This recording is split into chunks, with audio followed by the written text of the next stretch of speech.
Welcome back. And before we go any further, it's going to be useful for me to explain a little bit more about how the seminars work in semester two. So you've still got a 2-hour block on your timetable. And what I'll do at the beginning of each session is give a very brief recap of something in the lecture. So you'll see that there's a little activity for you to prepare in advance of next week's seminars, because at the beginning of the seminar, essentially, I'm going to talk to you about how you should be approaching your own briefs by illustrating with the brief that's available in Blackboard. Now, during the 2 hours, you should be working on your brief. So there are 2 hours on your timetable every week in which you should definitely be working on your assignment. And the advantage of doing that is because it means it's already timetabled for you, so you know exactly when, where, and how you're supposed to be working on your assignment. But perhaps more importantly, that you know that I will be available for the full 2 hours for you to interact with live. So all you need to do while you're in the session is simply to type any questions that you might have in the chat bar, and I will respond immediately. Now, one of the things that I'm sure some students are going to wonder about is the fact that, well, other students are going to see the questions that you're asking, and that might help them. But that's supposed to be the trade-off. In an ideal world, you wouldn't be doing this as an individual piece of work. You'd be working in groups. But the reality of higher education is that students don't really like assessed group work, and in particular in their final year, because everybody is focusing on their own individual aspiration with regards to their final classification. However, when you work in the creative industries, you're going to be working in teams, you're going to be working with other people. And in fact, you should look forward to that, because one of the best ways to generate and develop and enhance creative ideas is to work in teams. I do quite a lot of creative writing and I have a writing partner. And one of the easiest ways for us to actually work is to throw ideas backwards and forwards, and gradually they become rounder and fuller and more well developed. And if I get stuck, then my partner can come up with an idea. And if he gets stuck, then I can come up with an idea. So we're always moving forward as opposed to sitting and looking at a blank page, which is one of the most disheartening bits about trying to be creative.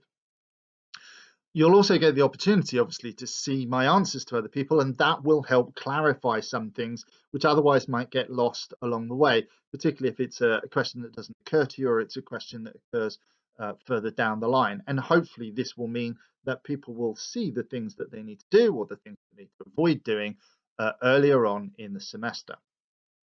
Now, in terms of the other work that you should be doing, for every module, you should be doing at least twice as much work away from the seminar as you're actually doing in the seminar. And that would be an absolute minimum. So in the case of campaign planning, because we have these 2-hour seminars, it really means that you need to plan for yourself to do another 4 hours somewhere else in the week. And I would suggest that you timetable those 4 hours. Now, it might be that you're somebody who prefers to work in large blocks of time, in which case, carry on after the session. You can generate as many questions as you want and still send those by email, even if we're not in the live session. Or you might be somebody, perhaps a little more like me, who prefers to work in small sections along the way. So perhaps if you're doing 2 hours on Monday, say, you could do an hour a day for the remaining 4 days of the week. And that means that you've completed your 6 hours. Now, that's an absolute minimum. Okay, so 6 hours a week in terms of doing some legwork, looking around. Some of this, especially at the beginning, will simply involve looking through Google and finding Google images, or chasing down ideas, or looking at other examples of advertising. So it should be relatively straightforward for you. But it also does mean that if you get stuck at any point, you've got plenty of time to contact me and ask for a bit of extra help. Don't forget, I am your collaborating partner in this. Now, that doesn't mean that I'm actually going to generate ideas. That's down to you. So how well or badly you do is going to be determined by your ability to creatively think and to creatively generate those ideas. But I am going to help you to get as good a grade as possible by talking to you about your ideas in terms of evaluating them, which are good, which are less good, and also looking at ways in which you can develop them. So making suggestions for ways in which you can improve. The later lectures will cover a range of different aspects of creative development.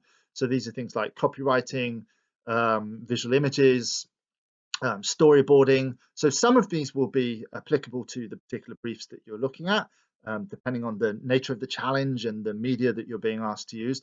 Some of them won't be, but I still highly recommend that you look at all of the lectures and try and do that on a regular weekly basis, because when you go into the creative industries, and particularly if you're lucky enough to work in an ad agency, for example, you will still need to have a fundamental understanding of the principles which are attached to those particular things.